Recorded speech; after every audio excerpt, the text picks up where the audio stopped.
I was 32 the summer I decided to take a solo camping trip through north-central Idaho.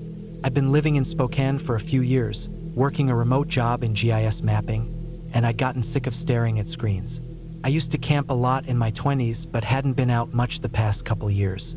Something in me needed space, silence, and trees again. I missed the feeling of being out in the middle of nowhere, relying on myself, tuning out from everything. I spent 2 weeks planning. Not some huge expedition, just a few nights deep in a section of Clearwater National Forest I'd never been to. I picked a stretch near a place called Miller Ridge, mostly because it was off the beaten path and didn't get much foot traffic. I studied topo maps, made a basic itinerary, packed dehydrated meals, and loaded up my Tacoma with my gear, tent, sleeping bag, food, emergency kit, a Ruger LCP I kept in the glove box, and all the usual stuff. I told my sister in Boise roughly where I'd be, just in case. Cell service would be dead out there. I left Spokane early on a Wednesday in late July. The heat hadn't peaked yet, and mornings were still cool. I hit Lolo Pass by noon, then turned onto a gravel forest road that climbed slowly into dense pine-covered hills. It took almost an hour on that washboard road before I reached the spot I'd marked on the map. There was no formal trail, just a narrow logging road from the 80s that had been swallowed by time. I parked in a clearing, threw on my pack, locked up the truck, and started walking. The first 2 hours in were peaceful. Everything was quiet except the wind moving through the trees and my boots crunching the ground. The forest there is thick but not suffocating. Light filters in through tall lodgepole pines, and the underbrush isn't too wild. I followed the ridge south for a couple miles until I came to a sloped flat above a dry creek bed. It was perfect. I dropped my pack, scouted the area, and set up my tent on a patch of ground mostly free of roots and rocks. That first night was uneventful. I boiled some water on my jet boil, had a packet of chili mac, drank from my canteen, and sat watching the stars come out. No fire, conditions were dry, and I wasn't about to risk a spark. I crawled into my tent around 10, zipped up, and lay listening to the breeze. The wind came in light gusts, fluttering the tent walls. Somewhere off in the distance, an owl called once. Otherwise, it was quiet. The second day, I explored a bit. Hiked a few ridges, saw some deer sign and a single black bear print along the edge of the creek bed, but nothing fresh. I followed that creek down for a bit, found a good spot to refill my water filter, then looped back up to camp. Around midday, clouds moved in and cooled the air a bit, which was welcome. I spent the afternoon resting and reading a book I'd packed. By evening, the sky cleared, and I had another quiet night. But it was the third day that things started to feel off. I'd gone out hiking early that morning, planning to check out a saddle between 2 ridges that I'd seen on the map. I left camp around 7, followed a faint game trail down through the pines, and came up the other side toward the ridge. It was steeper than I'd expected, and the climb took longer. By the time I made it to the top, it was almost noon. That's when I noticed the movement. At first, I thought it was just a deer, a shape, maybe 50 yards away through the trees, ducking behind a cluster of brush. But when I moved forward, slowly trying to catch a better look, I saw what I now know for sure was a man. Tall, lean build, probably mid-30s or older. He was wearing dark clothes, almost like work coveralls, and had something slung across his back. He moved quick, like he didn't want to be seen. 1 second he was there, and then he slipped behind the trees and was gone. That stopped me cold. I was a few miles from the road, in the middle of nowhere, and I hadn't seen a single person since I left the truck. My heart started to pound. I stood still, listening, but I didn't hear footsteps or voices or anything else. After a minute, I slowly backed away and returned to camp from a different direction, staying low and quiet just in case. By the time I got back, I was sweating, even though the air had cooled. I packed up my more valuable gear and stashed it in my pack, just in case I had to leave quickly. I didn't have any cell signal, of course, so I couldn't call anyone. I wasn't in panic mode, but I felt exposed, vulnerable. That night, I didn't sleep well. I kept thinking about the guy. There's always the possibility it was another hiker or hunter, but something about the way he moved, the way he ducked out of sight, fast, deliberate, it didn't sit right. It wasn't the kind of body language you expect from someone casually out hiking. I didn't make dinner that night. I didn't want the smell hanging in the air. I just stayed in my tent with the bear spray and my pistol within reach. Around 2 a.m., I woke up to what I thought was a branch snapping. It was close, maybe 30 feet from the tent. I held my breath and listened hard. There was no wind, no animal sounds, just dead silence. Then another soft sound, like a boot shifting against dirt. I didn't move. I just lay there frozen for what felt like forever, my ears straining. Eventually, whatever it was seemed to move away. The crunching sounds faded. I waited another hour before I even considered dozing off. The next morning, I packed everything up. I wanted out. I didn't know who was out there, but I didn't want to stick around long enough to find out. I started hiking back toward the truck, making good time, constantly checking over my shoulder. Every snapped twig or rustling leaf made me flinch. The air felt thick, like something was watching me. When I finally got back to the clearing where I'd parked, I froze. The truck had been messed with. Not destroyed, not broken into, just disturbed in ways that made my skin crawl. The driver's side mirror had been folded in. A streak of mud was smeared across the windshield. My spare gas can was on the ground, empty. It was full when I left. The cap was unscrewed and sitting 5 feet away. I unlocked the door and climbed in, half expecting someone to jump out of the woods. Nothing happened. I turned the key. The engine started, but it sputtered. I checked the gas gauge. The tank was half full, but I'd left it nearly full. Someone had siphoned my gas. I didn't wait around to investigate. I got the hell out of there, bouncing over that gravel road, white-knuckling the wheel. I didn't relax until I was 30 miles away, back in cell range, with the highway stretching ahead of me. That night, I stayed at a cheap motel in Missoula, locked the door, didn't sleep. I called the sheriff's office in the area the next day and reported what happened. They didn't say much, took down the information, told me they'd send someone to check the area when they had a unit free. That was it. No follow-up. Nothing ever came of it. A couple weeks later, I was browsing some old camping forums, mostly just to get it out of my system, and I came across a thread from the previous summer. Someone had posted about a weird guy hanging around trailheads near the same area, stealing gear, following people. Never caught, never identified. One poster said their friend had a tire slashed out there. Another said they thought they were being watched for 2 nights straight. All I could think was, asterisk, yeah, that tracks. Asterisk.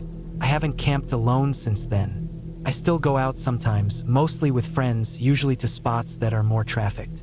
I still love the woods, still feel drawn to the quiet. But something in me changed out there near Miller Ridge. It wasn't a ghost story. There was no cryptid, no monster. Just a man, maybe more than one, who didn't want to be seen. A man who'd siphon your gas, creep up to your tent, and disappear without a sound. Someone who lives in that margin of wilderness, right on the edge of where people go and where they don't.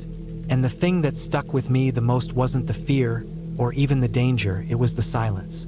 How the forest just swallowed everything. How even after I got back, after I told people, there was no resolution, no arrest, no explanation. Just me, the trees, and someone I hope I never see again.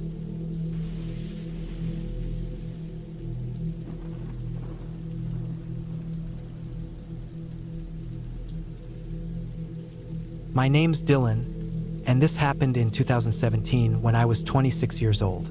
I was living out of my car at the time, doing long solo trips across the Midwest and the South. I'd been on the road for almost 3 months, just trying to disconnect from everything after quitting my job in Kansas City. I wasn't really sure what I was looking for. I'd sleep at truck stops or in quiet forest areas most nights, but I had this weird idea one day when I saw an old cemetery on the side of a rural road in Arkansas. What if I just camped there? It was late October, and I had pulled off on a small highway outside a town called Newton Ridge. It wasn't even on most maps. I just refilled gas at the last open station before dark. I'd been driving all day, mostly just taking random lefts and rights off country roads. At some point, I ended up coasting along this narrow dirt road, hardly wider than my car, when I passed a rusted metal sign that said, Maple Hollow Cemetery is 1883. I slowed down and backed up, just out of curiosity. The place was tucked maybe 30 yards back from the road, hidden behind a row of pines. There wasn't much to it, just a crooked old gate, half hanging open, and a bunch of mossy headstones sticking out of tall grass like broken teeth. No lights, no fences. It looked completely forgotten. I wasn't spooked by stuff like that. I had a good tent and plenty of supplies. I figured it would be quiet. No one would bother me. Nobody was going to visit a forgotten graveyard in the middle of nowhere on a Tuesday night. I parked just off the road and walked in with my gear. The air was heavy and cold, and everything smelled like wet leaves and dirt. You know that smell after it rains but before it dries out? That clinging, earthy kind of damp. The sky was overcast and dull, but it wasn't raining. I had maybe an hour of daylight left. I picked a flat spot toward the back of the cemetery, near a huge fallen oak that looked like it had collapsed years ago. The branches were dead and covered in vines. The ground there was soft, and I had enough space to pitch my one-person tent. I took my time setting up, careful not to knock over any of the stones around me. The graves were old, really old. Most of them were worn down to where you couldn't even read the names. Some just had initials. A few had big, tilted slabs, and one near me had a rusted iron fence around it like someone had tried to protect it a long time ago. It felt more like a junkyard for stones than a place where people still remembered anyone buried there. I set up a small camp stove a few feet from my tent and boiled some instant noodles. It was already dark by the time I ate. I sat on a foam pad outside the tent, eating with gloves on. It was colder than I expected for Arkansas in late October. I wore 2 jackets and kept my headlamp strapped across my forehead, the dim red light helping preserve my night vision. I didn't feel scared. Not then. Just isolated, which I liked.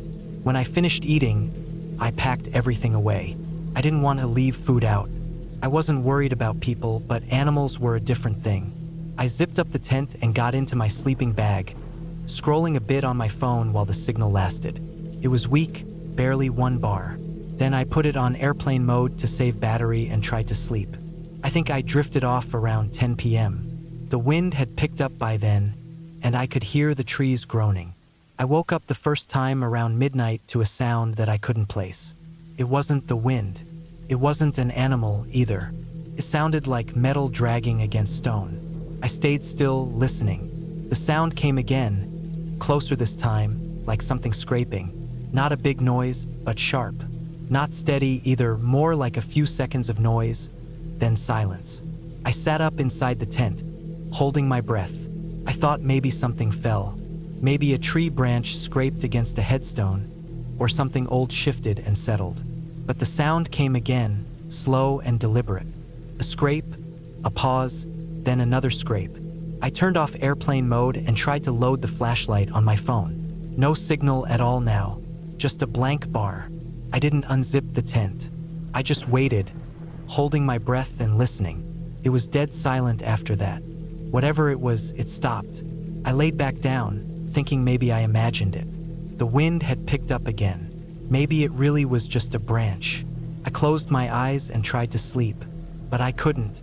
Something felt off.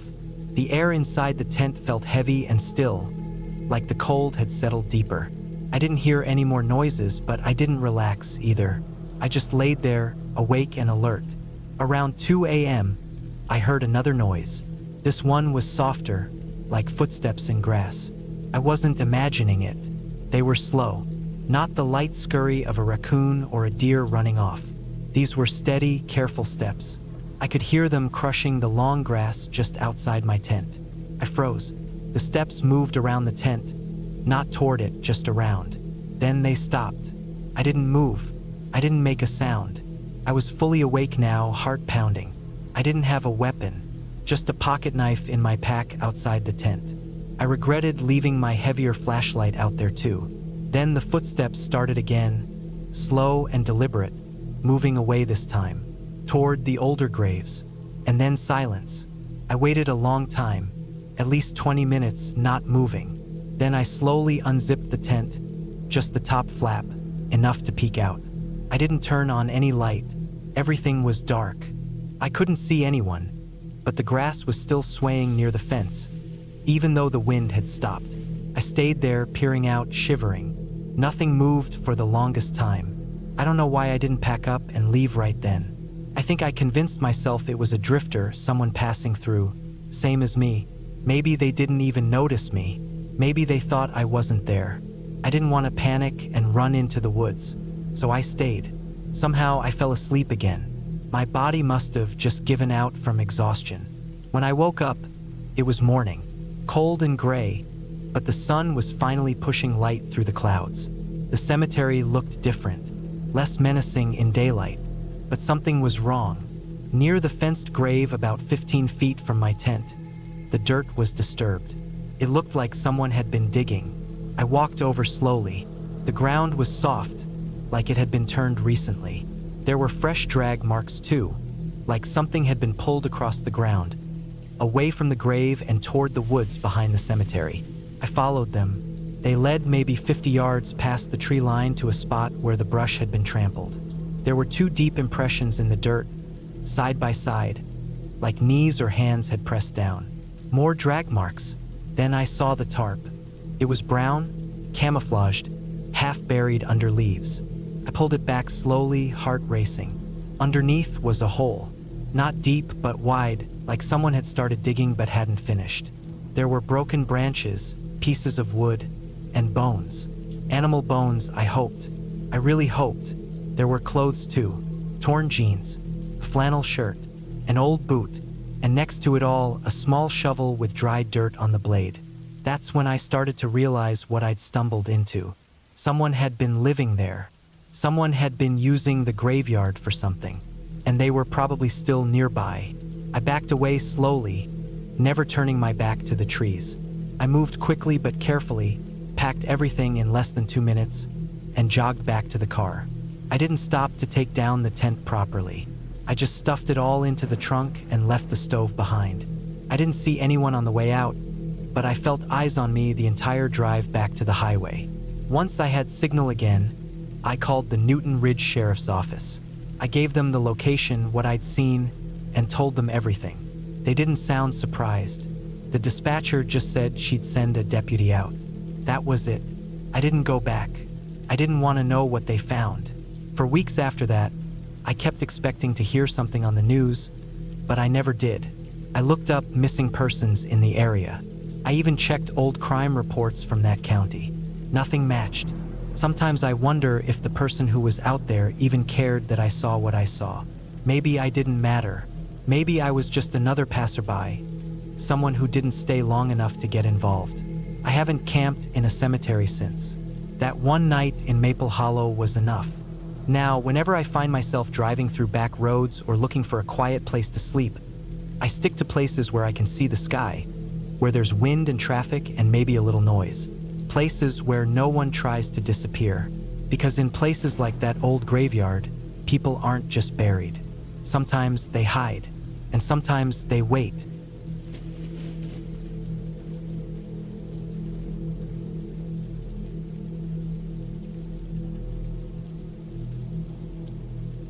It was the summer of 2014. I was 29 years old and had been living in Kansas City for about a year. My job kept me stuck at a desk most days, staring at spreadsheets, and I was burnt out. So, one Friday morning, I packed my gear into the back of my old Dodge Dakota, filled the cooler with enough supplies for a couple of days, and headed south out of the city without telling anyone exactly where I was going. I just wanted a break from everything. No calls, no emails, no traffic, no voices. Just trees, a fire, and quiet. I drove about 2.5 hours into the Flint Hills, away from the paved roads and the gas stations and the noise. There's a patch of land near an abandoned railway spur west of a town called Madison, barely even marked on most maps. I'd been out there once before with a friend back in college, and I remembered how isolated it was. Not an official campsite, just public land scattered with scrub, cottonwoods, and tracks that hadn't seen a train in at least 20 years. You have to cut across some dirt roads to get to the general area, then walk another 20 minutes to find a decent clearing. The sun was high when I parked along a gravel pull-off by a dry creek bed. I left my phone in the glove compartment, grabbed my pack, rifle, tent, and a couple bottles of water, and started walking down the faint deer trail leading toward the tracks. The air smelled dry, full of dust and distant hay. Grasshoppers flicked around my legs as I walked. I passed a broken fence, then a dead tree still wrapped with rusty barbed wire, then finally reached the old rail line. The ties were cracked, and the rails had mostly been stripped. A few iron segments still stuck out like ribs through the overgrown weeds. I followed the tracks south for a while, then cut off into the trees, remembering a small meadow tucked beside a slope near a half-buried signal box. When I found it, it looked just like I remembered. Flat enough to set up a tent, some space for a fire pit, and the trees were far enough apart that I could see the stars once night came. I set up camp fast. Tent went up fine. Fire pit was already half dug out from before, just needed a little clearing. I gathered wood, stacked some to dry near the rocks, and sat for a while just listening. No cars, no planes, no wind even, just the buzzing of insects and the soft groan of the heat settling in the trees. Around 5 p.m., I cooked a couple sausages over the fire, split a warm beer, and watched the sun get low. I didn't bring books or a radio, just wanted to sit still and let the world pass me by for a night. After the sun dipped below the hills, the sky started turning deep orange and purple. I could hear owls far off and the occasional rustle of something small moving through the brush. Rabbits, maybe. Nothing big. Nothing worth worrying about. I cleaned up camp, secured the food away from the tent, and sat beside the fire with a small flashlight in my hand. Didn't need it much. The flames were enough. I remember staring at the flicker on the rocks and feeling something like peace settle in me. That kind of peace you only feel when you're out far enough that no one can reach you unless they mean to. But peace doesn't last out there. Just after 9 p.m., I heard a sound that didn't fit. A snap. Not loud, not right beside me, but definite. Not the dry crack of a branch falling or the scurry of a raccoon. It was a footstep, measured, deliberate, coming from the east side of the camp, just beyond where the slope began to rise. I froze, didn't move, didn't shine my light, just listened.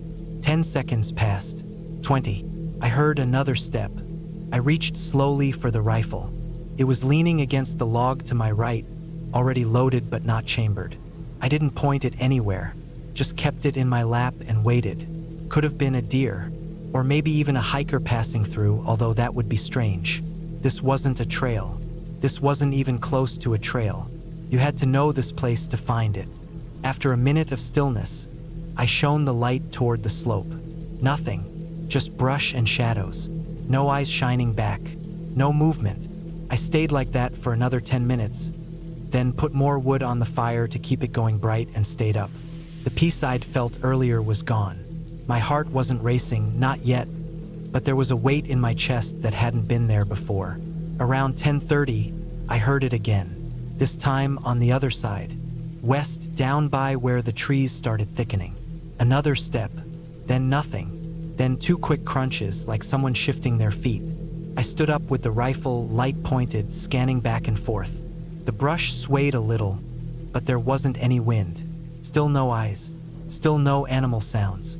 I thought about leaving right then, but walking back to the truck meant at least 25 minutes through total darkness with thick brush and high grass on both sides of the path.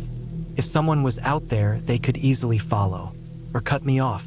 Out here, distance meant something different. You could be 40 feet from a person and not see them if they stayed low. And that feeling stuck with me. Whoever was out there wasn't trying to scare me. They weren't making noise or yelling or trying to be obvious. They were just letting me know, little by little, that I wasn't alone. I didn't sleep. I stayed up by the fire with my rifle across my lap and my flashlight in my left hand, scanning the perimeter every few minutes. Around midnight, the noises stopped. Or maybe I just stopped hearing them. I was tired, body aching from sitting up straight so long, eyes starting to blur from staring into the dark. Then something happened I still think about every time I close my eyes. At 2:17 a.m., I know because I finally gave in and checked my watch. I heard the faintest metallic clink. Not loud, not harsh, like a rock tapping a piece of iron. Came from the tracks, about 30 yards away down the path I came in on. It repeated once, then again, then it stopped. It wasn't the sound of something falling. It was too spaced out, too clean. I stood up slowly and walked a few feet from the fire, just to get a better angle through the trees. I turned off the flashlight and let my eyes adjust to the moonlight. That's when I saw it.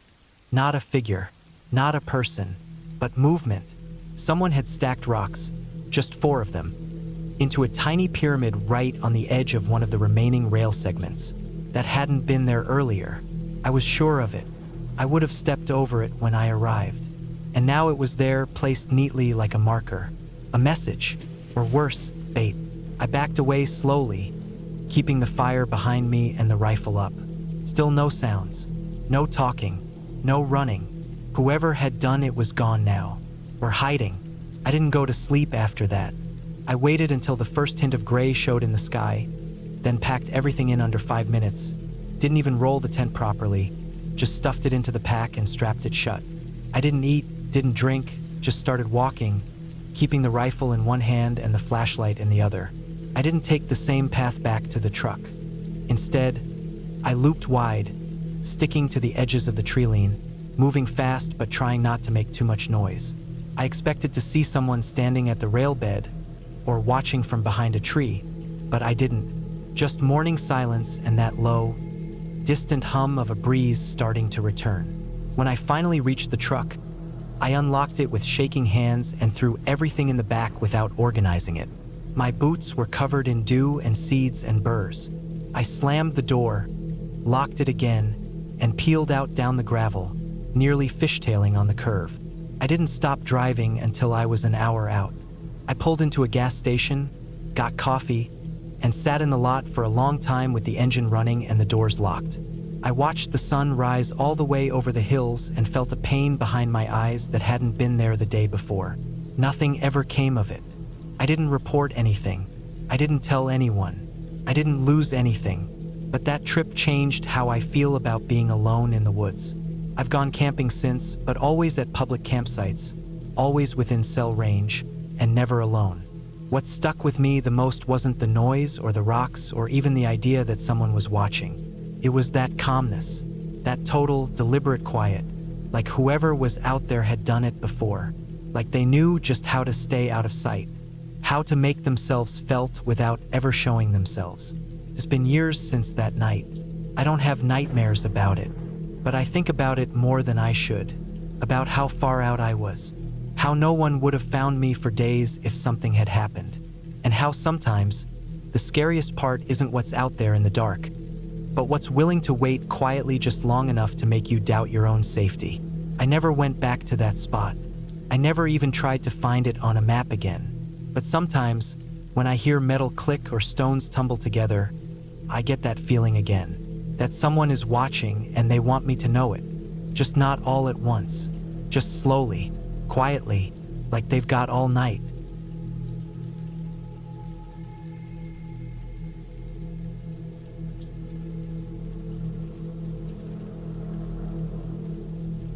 I was 28 when I took that trip out to the San Juan National Forest in Colorado.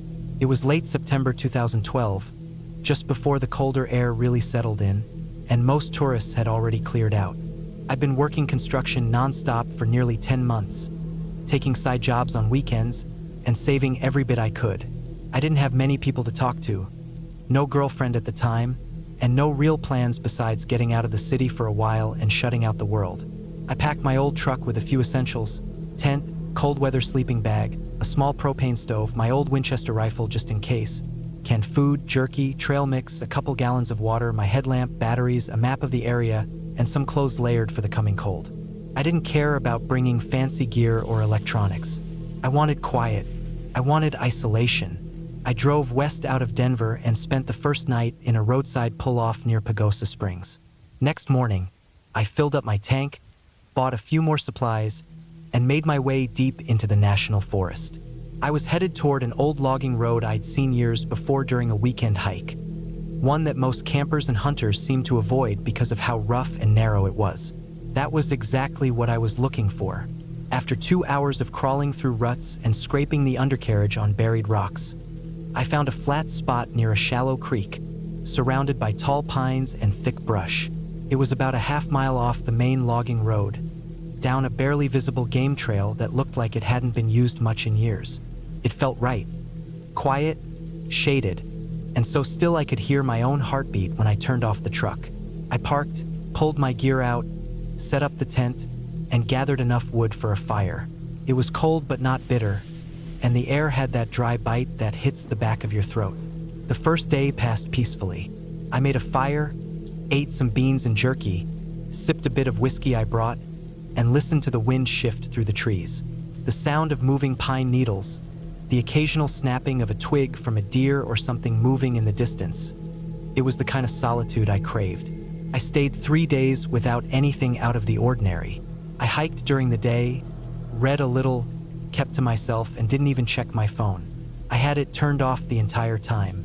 I made sure to leave minimal traces, no trash left behind, campfire carefully tended. I was trying to stay off anyone's radar. But on the 4th night, things started to feel off. It started small, barely noticeable. Just before dusk, I was walking back to camp after filtering water from the creek when I noticed some tracks in the mud that weren't mine. They were boot prints, slightly smaller than mine, heading toward the trees north of where my tent was. First, I brushed it off. Maybe I'd walked that way earlier and just forgot. But the prints were deeper than mine, fresher, and only going in one direction. Not a set coming back. That stuck in my mind. That night, I couldn't relax. I built a fire like usual and tried to eat, but I kept glancing into the woods, checking over my shoulder. The quiet didn't feel peaceful anymore. It felt heavy, like the air itself was waiting for something. I didn't sleep much.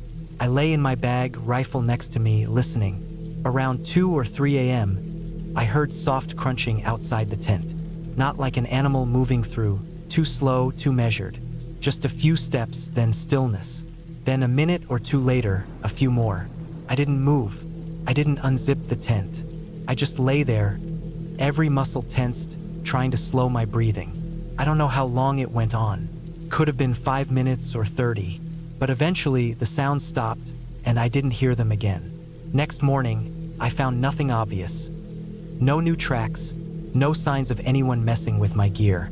But I couldn't shake the unease. I considered packing up, but I told myself maybe I was just imagining things. Maybe it was just a deer moving weird. Maybe a bear. Maybe the wind. Still, I moved my tent closer to a dense thicket, less visible from the trail. I didn't make a fire that night.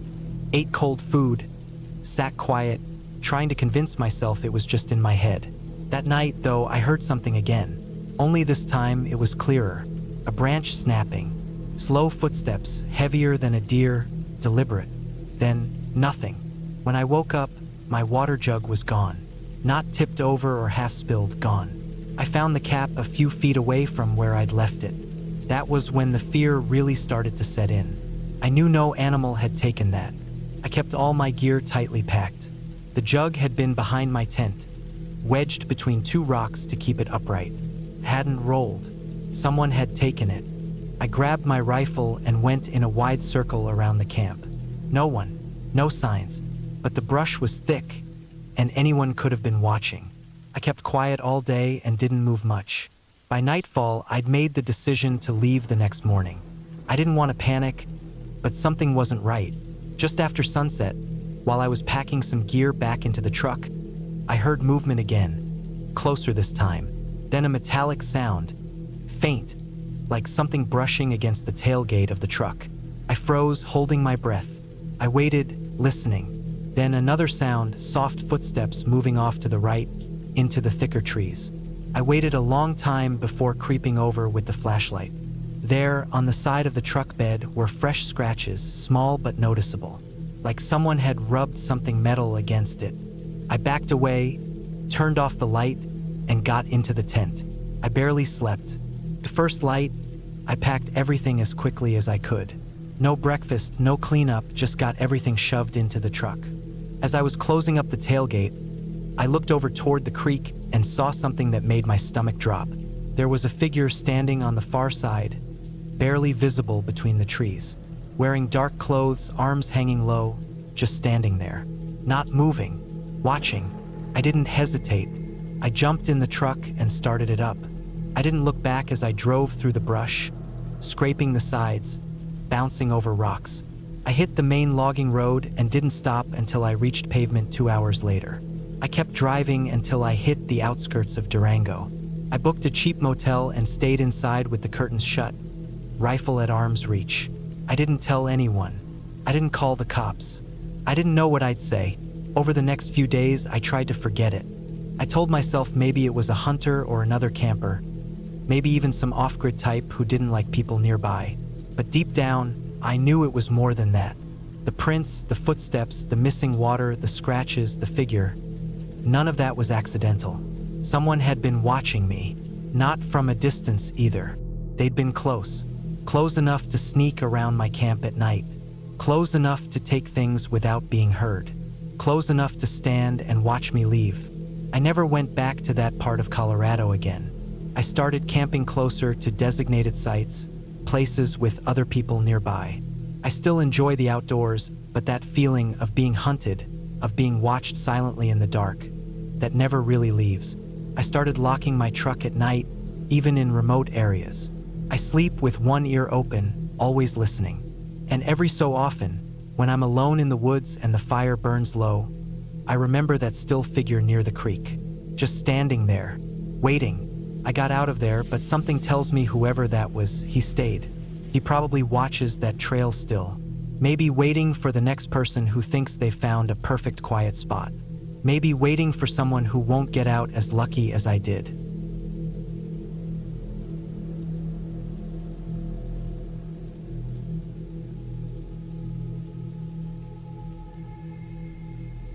It was early November of 2013. I was 32 at the time, living alone just outside of Rapid City, South Dakota.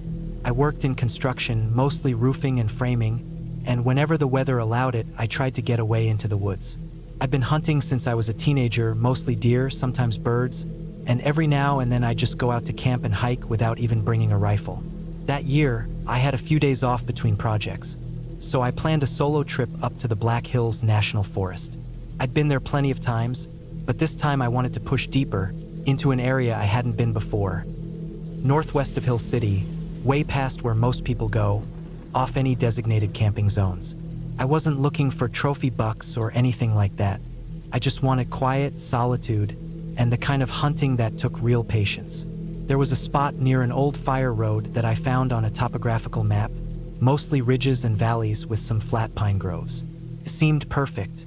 I packed everything in my truck: my .270 rifle, sleeping bag, freeze-dried food, propane stove, water filter, extra ammo, trail maps, compass, and first aid gear. I didn't bring a GPS. I trusted my compass and maps. I also carried a flare gun, mostly for emergencies. I left early on a Wednesday morning. The drive out there took around 2 hours, then another 45 minutes of crawling through rough forest roads before I parked. After that, it was all foot travel. I carried everything in on my back. It took me just over 4 hours of hiking to get to the spot I had marked, but when I arrived, it felt right. Quiet, dense pines, signs of deer, no trash, no human tracks, just what I was looking for. I set up camp on a flat rise above a little draw. There was a small stream a couple hundred yards downhill, easy access for water. I pitched my one-man tent, dug a little fire ring, and prepped some wood. I could only use a fire at night since smoke could spook any game in the area, and I wanted to stay low-key. I cooked dinner just after dusk, instant rice and a packet of tuna, and got into my bag early. It was cold, but nothing extreme, maybe low 30s that night. The next few days were mostly quiet. I scouted in the mornings, glassed ridges and open patches from a few elevated spots. On day 2, I saw 3 mule deer down in the valley, 2 does and a young buck. Too far for a shot, and I didn't want to risk wounding anything without a clean line. I figured I'd see more the next day. By the 3rd day, I hadn't taken any shots. I'd seen movement but never had a perfect opportunity. Still, I wasn't in a rush. The point of the trip was the peace, not the kill. I kept everything in order, tracked my trail markers, checked my compass every time I moved, always circled back before dark. It was routine. I had no cell service out there, which was expected. I liked it that way. It was the fourth night when things started to feel wrong. That evening, I made a small fire and boiled water for another freeze-dried meal. The wind had picked up a little, and I noticed it was quieter than usual. The birds that normally chirped in the late dusk were gone. No rustling, no deer movement, just the wind pushing through the tops of the pines. I told myself maybe a predator had moved into the area, coyote, maybe even a cougar, but I hadn't seen any signs of that. No scat, no tracks. Still, I kept my rifle close that night. Around 1 a.m., I woke up to a sound. Not an animal sound. It was the snapping, branches breaking, maybe 40 feet from my tent. I sat up instantly, heart pounding. I reached for the rifle, slow and quiet, and just waited. I turned off my headlamp. I didn't want to light myself up in case something or someone was nearby. I heard one more snap, then nothing. Silence, just the wind again. I waited for over an hour, just sitting in the tent with my back stiff and my ears trying to catch anything. Eventually, I drifted off again, but I kept my boots on. In the morning, I stepped outside and did a full circle around the tent. I expected to see something: animal tracks, broken branches, maybe even a fallen tree limb. But I didn't see anything out of place. Nothing was touched. My food bag was still tied up in the tree where I'd hung it. No signs of paw prints, just pine needles and frost. I told myself I probably overreacted. Could have been a branch falling from the wind.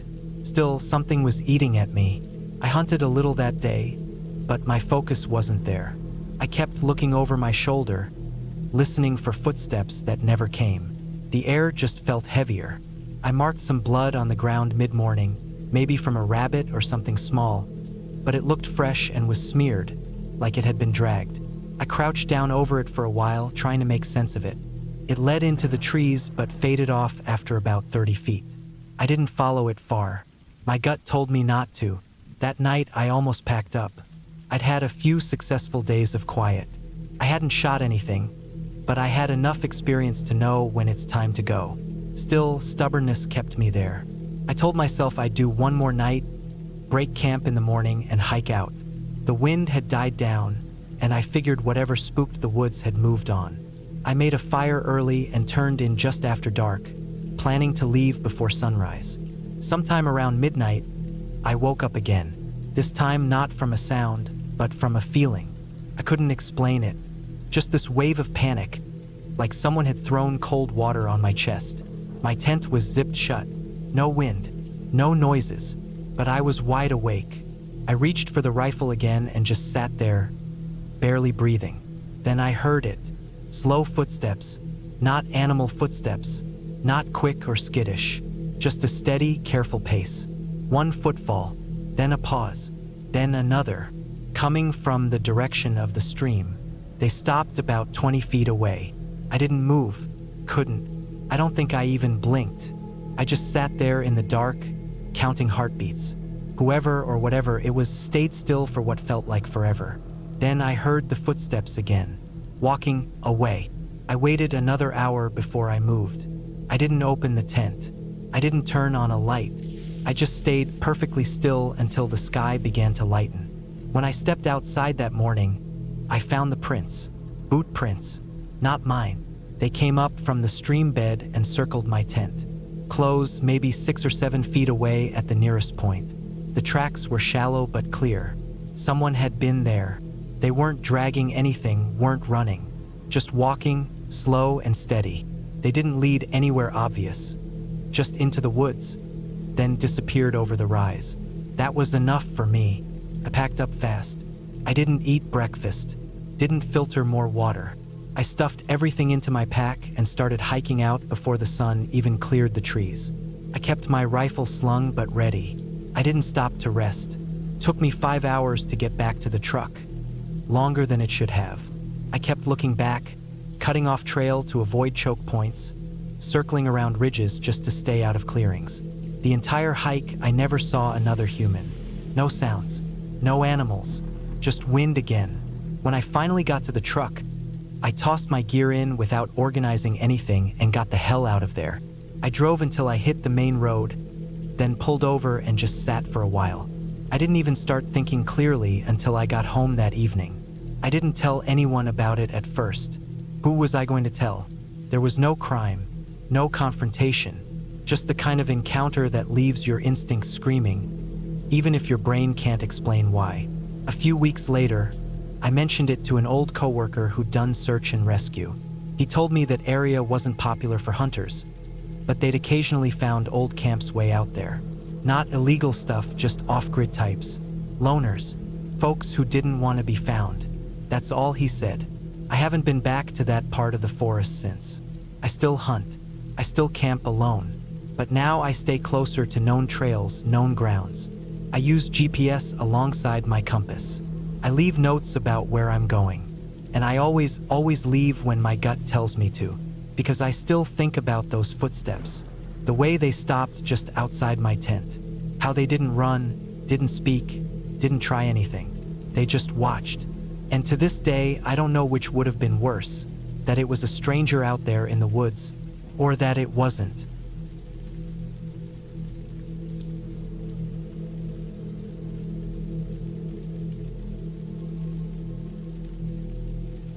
In the fall of 2016, I took a solo camping trip in northern New Mexico, just outside the town of Chama. I was 33 years old at the time and working as a freelance photographer. I had spent a few years doing short stints in different parts of the Southwest, and the plan was to spend 5 days alone out in the backcountry to shoot the changing leaves and get away from screens. I wasn't running from anything dramatic.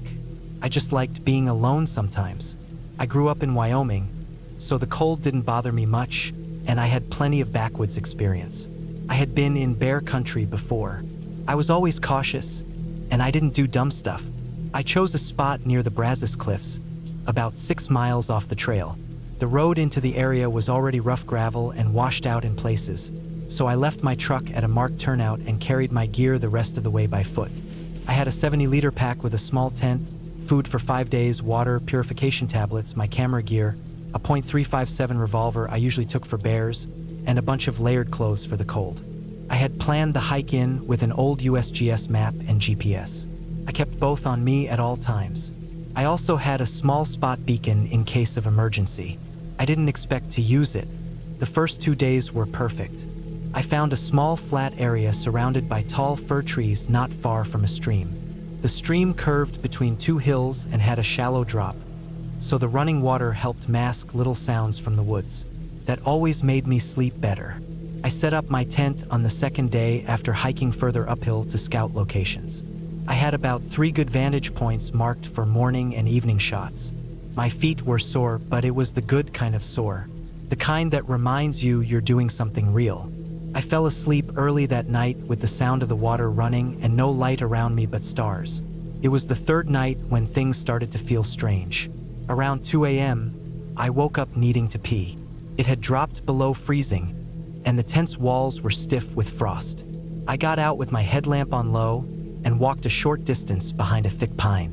The woods were dark and silent except for the faint trickling of the stream. No wind, no insects, just stillness. After I zipped back up and turned to head to the tent, I saw something move past my peripheral vision, just at the edge of where my headlamp's beam hit. It wasn't big, human-sized, maybe smaller. It darted between 2 tree trunks. I froze for a second, more confused than scared. I didn't think animal at first. The way it moved didn't feel right. It wasn't a deer or bear. It was too low to be an elk, and it didn't make any noise. No crunching leaves, no sticks breaking. I stared into the darkness for another minute, my light aimed at the trees. Then I swept the beam side to side a few times. Nothing. I went back to the tent quickly but didn't run. I locked the zipper and sat in my bag with my revolver next to me. I told myself it could have been a raccoon or coyote, but I couldn't shake the feeling that it wasn't. My stomach felt tight, and my ears stayed locked onto every sound outside. I didn't sleep for the rest of the night. The next morning, the frost was heavier. I got up at dawn and checked around the area where I saw the thing move. The ground was covered with pine needles and some frozen mud, but I found what looked like 2 smudged marks, almost like prints, but not boots. Just odd shapes pressed into the ground that didn't match anything I knew. I brushed them off. Could have been from deer, maybe a mountain lion that dragged its paws. Could have even been mine from the previous day and distorted by frost. I pushed the thought out of my head. That day, I took shots up the ridge and stayed out until sunset. I made sure to mark my trail back with surveyor's tape I always carry, just in case. I returned to camp cold and tired. I tried not to think about what I'd seen the night before. I didn't want to pack up early and leave. It would have felt like I'd lost, like I got scared of a shadow. I made a small fire with a pit I'd dug earlier and warmed some soup. As I sat eating, I kept hearing these soft, scattered taps in the trees behind me. Not animals, not the regular forest sounds I was used to. It sounded like something slowly circling me, just far enough out that I couldn't see anything but tree trunks. I turned off my headlamp and listened hard. The moon was out, and my eyes adjusted a little, but I never saw anything. The taps continued, stopping now and then, starting again in new spots. I left the fire burning and sat inside my tent with the zipper open slightly and the revolver on my lap. At some point during the night, something brushed the side of the tent. It wasn't the wind. The material pressed in lightly in two places like hands or paws. Then it backed off. I didn't move. I just sat still, listening. I couldn't hear breathing or footsteps. Nothing. But I knew something was there. It wasn't a hallucination. I was fully awake. That was the first night I really thought about the stories. The skinwalker stuff. I didn't believe in that kind of thing. Still don't. But it's hard not to go there when you're alone in the middle of nowhere and something human-shaped is stalking you in total silence.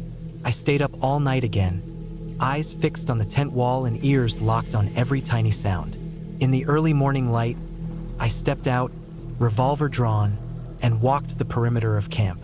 Nothing was out of place, but there were more of those smudged indentations in the dirt. 4 of them, spaced out like footsteps, too big for a dog, not shaped like boots or shoes.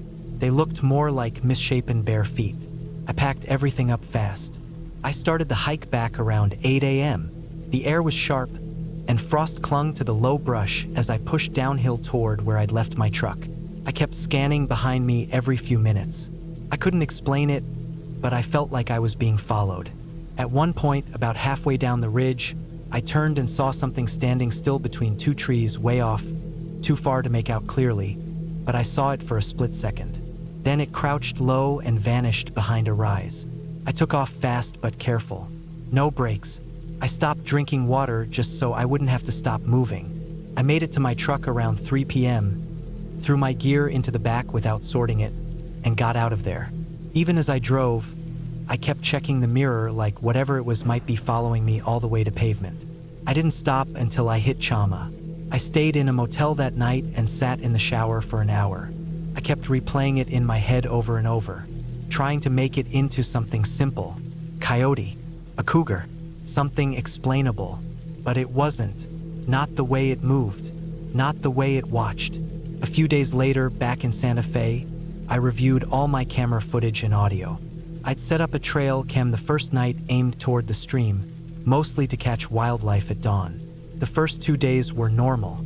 A rabbit, pair of mule deer.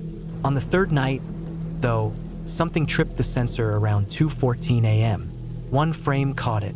It was blurry, off-center, but it was there. Not an animal. It looked like a person, but hunched, almost crawling on all fours. The limbs were wrong, too long, and the head was turned toward the camera. The eyes glowed from the flash. It wasn't a costume. You can always tell. The body was too lean. It looked real. I deleted it. I don't know why I did that, but I didn't want to see it again. I told myself for months afterward it was just some weird hermit or a poacher playing games. But that didn't fit either. You don't live out there without leaving trash, smoke, fire pits. You don't stalk someone without eventually making a mistake. Whoever or whatever it was, it never made a sound. Never left a print I could understand. Never let itself be seen for more than a second. I never went back. That was 9 years ago now. I've camped since, but always in familiar areas. Always near other people. I don't go deep solo anymore. Not even close. It wasn't a ghost. It wasn't a monster from a book. But it was real, and it's still out there, I'm sure. Whatever people want to call it, skinwalker, mimic, cryptid, fine. I don't care about the name. I just know what I saw, what I felt, what followed me, and I know I was lucky to leave.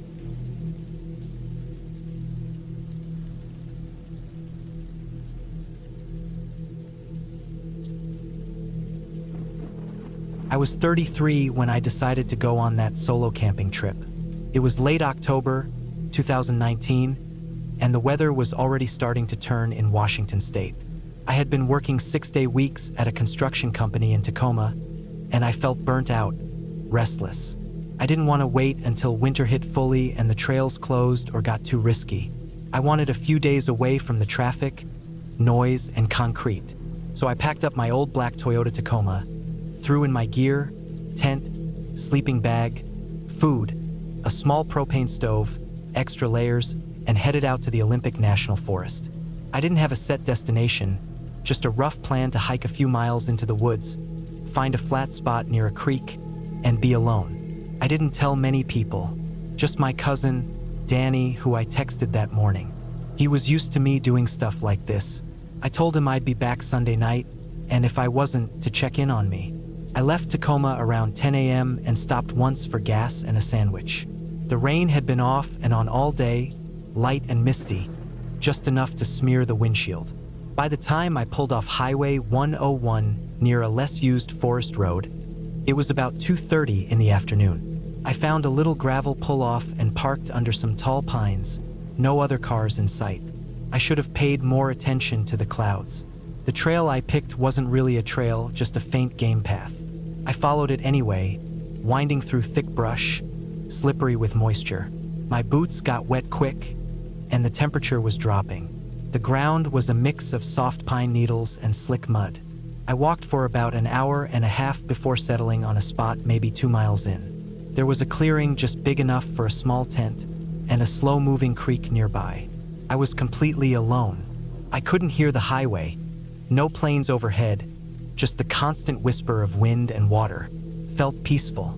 I set up camp fast, tent first, then unpacked my gear. I had a lightweight tarp I stretched over the tent to help with the rain, and I gathered some damp branches to make a small fire, more for comfort than heat. I got it going with some dry tinder I brought in a Ziploc. The flame was weak but steady. I boiled some water for instant ramen and sat there with my rain jacket zipped to the top, eating and staring at the fire. There was no phone service out there, which I expected, and I didn't bring a GPS or anything. Just a topo map in a plastic bag and a compass. By 6, the sky was already dark. A thick wall of clouds had rolled in, and the woods got real quiet. I crawled into my tent with my flashlight, pulled off my wet boots, and changed into dry socks and thermal pants. I was cozy inside the sleeping bag, and I dozed off quick, even with the rain tapping steady on the tarp. I woke up a few hours later to a sharp sound. Not thunder, not an animal. It was a snapping twig. Loud, close. My tent was lit by the soft glow of the lantern I'd left on low, hanging from the top loop. My ears strained. Rain still fell, light now but steady. Then another sound, more deliberate, like footsteps, slow, crunching in the wet forest floor, maybe 15 feet from my tent. I lay perfectly still, heart thudding. I know the sounds of animals. Deer, raccoons, even bears. This was different. This was slower, heavier. I reached for the hatchet I always kept next to me when camping. My hand gripped it tight, sweaty even in the cold. I waited. Nothing. Just the rain. After about 20 minutes, I convinced myself it was just a branch falling. Maybe an elk or a curious animal sniffing around. But I didn't sleep again for a while. The next morning, the forest was soaked. Mist curled between the trees, and everything was dripping. I stepped out stiffly, stretched, and took a leak behind a log. I scanned the area. No tracks, nothing obvious. I made some instant coffee and ate a granola bar.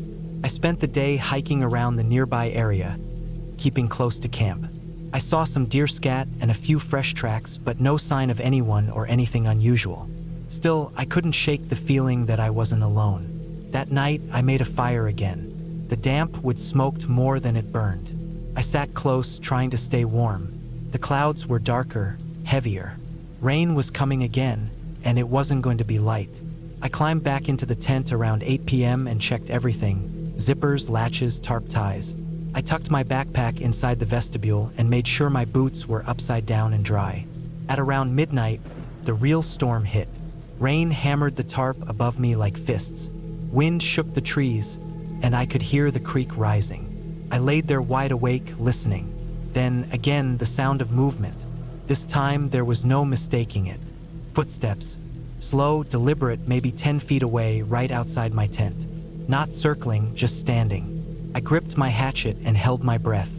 I wanted to shout or make noise, but my instincts told me to stay silent. The steps moved, not away, but closer. Then I saw it. A shadow on the tent wall. Broad shoulders. Person. Standing completely still. Not moving. Just there. My throat went dry. I didn't move. I didn't breathe. The figure stayed for what felt like forever. Then it vanished. I waited another hour before I finally worked up the nerve to unzip the tent and peek out. Nothing. The woods were pitch black. I didn't sleep the rest of the night. By morning, I was done. I packed up as quick as I could, barely eating. I was cold, soaked, tired. My tent had leaked in one corner, and the forest felt hostile now. Angry, I slung my gear on my back and started heading out. But I didn't make it far before I stopped dead in my tracks. Right where the game trail began, where I first entered the forest, there was a boot print. Fresh, not mine, bigger, deep in the mud, and pointed toward my campsite, not away from it. Someone had followed me in, and then I noticed something else. A broken branch, freshly snapped, bent at an angle like someone brushed past it. Then, a few feet away, a torn piece of plastic. It was black and crinkled. I picked it up, a corner of a garbage bag, probably from someone's pack. Not mine. That was when I knew. I hadn't been alone out there. Picked up my pace, heart racing. I moved quick, ignoring the soreness in my legs. I kept looking behind me, listening. I had my hatchet in one hand the whole time. The forest felt different now. I couldn't tell if someone was watching me or just the memory of that shadow was haunting me. But either way, I didn't slow down. I reached my truck by noon, panting, soaking wet, and more exhausted than I've ever been. I threw my gear in the bed, peeled off my wet jacket, and sat behind the wheel trying to calm my breathing. I turned the ignition, but then I froze again. A second set of boot prints fresh in the mud right next to mine by the truck, leading up to the driver's side. Whoever had been out there had followed me all the way back. Maybe had even been here while I was still packing up camp. I looked around, but there was no one in sight. I locked the doors, reversed fast, and drove all the way back to town without stopping once. Later that night, when I finally got a signal, I texted Danny I was home safe. I didn't tell him what happened. Not then. The next day, I filed a report with the local ranger station. They didn't find anything. No signs of squatters, no missing hikers, nothing suspicious. Just my story noted in their book. I haven't camped alone since then. Not once. I still go into the woods. Still hike. Still love the silence and the trees. But I carry more now. And I sleep lighter. And I never forget the shape of that shadow. It wasn't a ghost. It wasn't some fantasy or campfire tale. It was a man. Someone who followed me deep into the forest in the middle of a storm and stood outside my tent for reasons I'll never understand. But I got out. I went home. I was lucky, and I'll never let myself be that vulnerable again.